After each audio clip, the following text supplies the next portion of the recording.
भारत ने चुपचाप एक ऐसी न्यूक्लियर पनडुब्बी लॉन्च की है जो दुश्मनों को गहरी चोट देने की ताकत रखती है। INS विक्रांत जहां खुले समुद्र में नजर आता है, वहीं S4 वार समुद्र की गहराइयों में छिपकर दुश्मन को चुपचाप मिटाने की क्षमता रखता है। जो काम INS विक्रांत नहीं कर सकता, S4 वार्स उसे बेआवाज और बिना किसी चेतावनी के अंजाम देगा।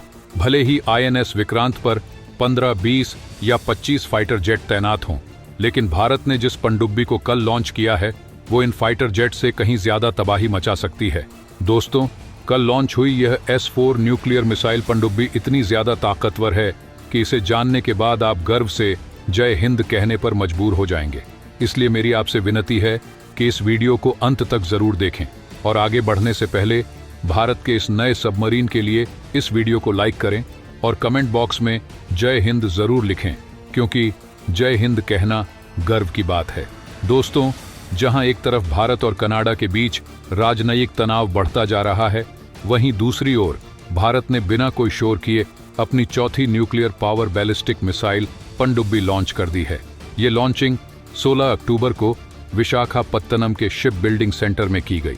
इस पनडुब्बी का कोड नेम S4 स्वर रखा गया है। इस लॉन्च के बारे में अभी तक सरकारी स्तर पर कोई खास जानकारी सामने नहीं आई है, क्योंकि सरकार ने इस पर चुप्पी साध रखी है। हिंदुस्तान टाइम्स की रिपोर्ट के मुताबिक इस नई S4 नामक SSBN nuclear power ballistic missile पनडुब्बी में 75% से ज्यादा सामग्री भारत में ही बनाई गई है, यानी यह काफी हद तक स्वदेशी है। इसमें 3500 किलोमीटर तक की रेंज वाली K4 न्यूक्लियर बैलिस्टिक मिसाइलें लगी हुई हैं, जिन्हें वर्टिकल लॉन्चिंग सिस्टम के जरिए छोड़ा जा सकता है।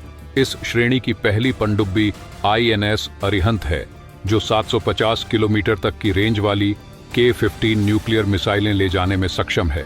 न्यूक्लियर हमला करने वाली और बैलिस्टिक मिसाइल पनडुब्बियां युद्ध के समय विमान वाहक पोतों की तुलना में कहीं अधिक खतरनाक और प्रभावी साबित हो सकती हैं। इसकी कई वजहें हैं। पहला, छिपे रहने की क्षमता। विमान वाहक पोत विशाल होते हैं और आसानी से उपग्रह या रडार से ट्रैक किए जा सकते हैं, जबकि न्यूक्लियर पनडुब्बियां समुद्र की गहराई में छिपी रहती हैं, जिन्हें ढूंढना बेहद मुश्किल होता है। ये पनडुब्बियां लंबे समय तक बिना सतह पर आए पानी के अंदर रह सकती हैं, जिससे दुश्मन के लिए उनका पता लगाना लगभग असंभव हो जाता है। दूसरा, सरप्राइज अटैक की क्षमता। पनडुब्बियां बिना किसी चेतावनी के अचानक हमला कर सकती हैं, क्योंकि वे दुश्मन की सीमाओं के करीब पहुंच सकती हैं। दूसरी ओर, विमान वाहक पोतों को सुरक्षा के लिए एक बड़े बेड़े की जरूरत होती है और वे खुले समुद्र में ज्यादा प्रभावी होते हैं। तीसरा, परमाणु हमले की क्षमता। न्यूक्लियर पनडुब्बियों में परमाणु मिसाइलें लगी होती हैं, जो हजारों किलोमीटर दूर तक मार कर सकती हैं। ये मिसाइलें पूरे देश को मिनटों में निशाना बना सकती हैं। विमान वाहक पोतों में इतनी बड़ी दूरी तक हमला करने की क्षमता नहीं होती, क्योंकि उन पर लगे लड़ाकू विमान सीमित दूरी तक ही उड़ सकते हैं। चौथा, लचीलापन और आत्मनिर्भरता। पनडुब्बियां अपनी न्यूक्लियर पावर के चलते महीनों तक सतह पर आए बिना रह सकती हैं, जबकि विमान वाहक पोतों को नियमित रूप से ईंधन और रसद की आवश्यकता होती है। पनडुब्बियां किसी भी स्थान से हमला कर सकती हैं, जबकि विमान वाहक पोत की मूवमेंट दुश्मन द्वारा ट्रैक की जा सकती है। दोस्तों, मान लीजिए भारत और चीन या पाकिस्तान के बीच युद्ध की स्थिति पैदा होती है। अगर भारत का एक विमान वाहक पोत युद्ध में हिस्सा लेता है, तो उसे एक बड़े बेड़े और विमान के साथ समुद्र के ऊपर रहना होगा, जहां उसे दुश्मन के उपग्रहों और रडार से ट्रैक करना अपेक्षाकृत आसान होगा। इसके अलावा विमान वाहक पोत के लड़ाकू विमान भी सीमित रेंज तक ही मार कर सकते हैं, इसलिए विमान वाहक पोत को दुश्मन के ज्यादा नजदीक आना पड़ेगा, जिससे उसे खतरा होगा। इसके विपरीत, अगर भारत की S4 न्यूक्लियर पनडुब्बी इस युद्ध में शामिल होती है, तो यह समुद्र के गहरे हिस्से में छिपी रह सकती है और बिना किसी चेतावनी के अपने K4 न्यूक्लियर बैलिस्टिक मिसाइलों को 3500 किलोमीटर दूर स्थित दुश्मन के ठिकानों पर दाग सकती है। यह मिसाइलें बड़े शहरों, सैन्य ठिकानों या महत्वपूर्ण इंफ्रास्ट्रक्चर को निशाना बना सकती हैं और दुश्मन को पता भी नहीं चलेगा कि हमला कहां से हुआ। चूंकि यह पनडुब्बी पानी के नीचे छिपी होती है, इसे ट्रैक करना बहुत मुश्किल है और यह बिना दुश्मन की नजर में आए युद्ध में निर्णायक भूमिका निभा सकती है।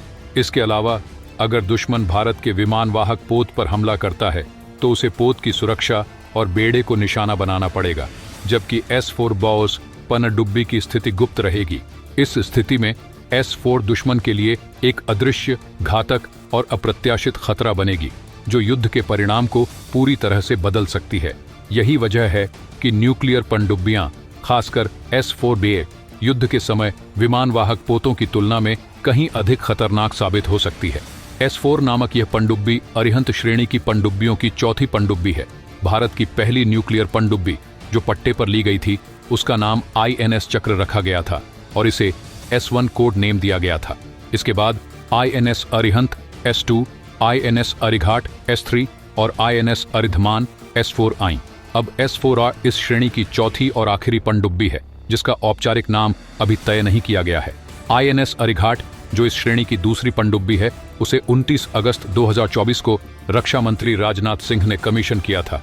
तीसरी पनडुब्बी INS अरिधमान को अगले साल कमीशन किया जाएगा। 9 अक्टूबर को सुरक्षा की कैबिनेट समिति CCS ने भारतीय नौसेना के लिए 2 और न्यूक्लियर हमलावर पनडुब्बियों के निर्माण की मंजूरी दी। इसके अलावा 2028 तक रूस से अकुला क्लास की एक न्यूक्लियर पनडुब्बी भी पट्टे पर ली जाएगी।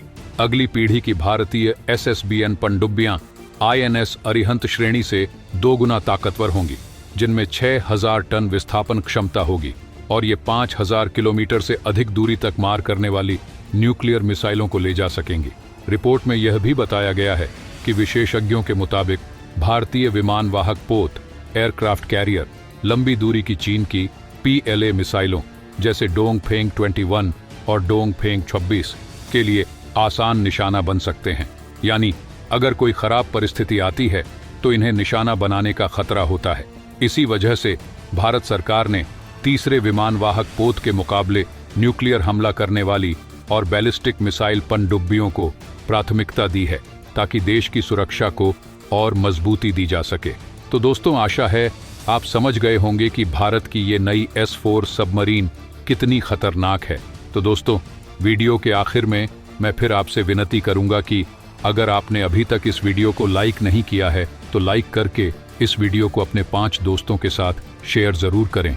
सबसे ज़रूरी बात, अगर आपने अभी तक इस चैनल को सब्सक्राइब नहीं किया है तो सब्सक्राइब करके बगल में जो बेल आइकॉन का बटन है उस पे ऑल पर क्लिक कर लें। मिलते हैं अगले वीडियो में।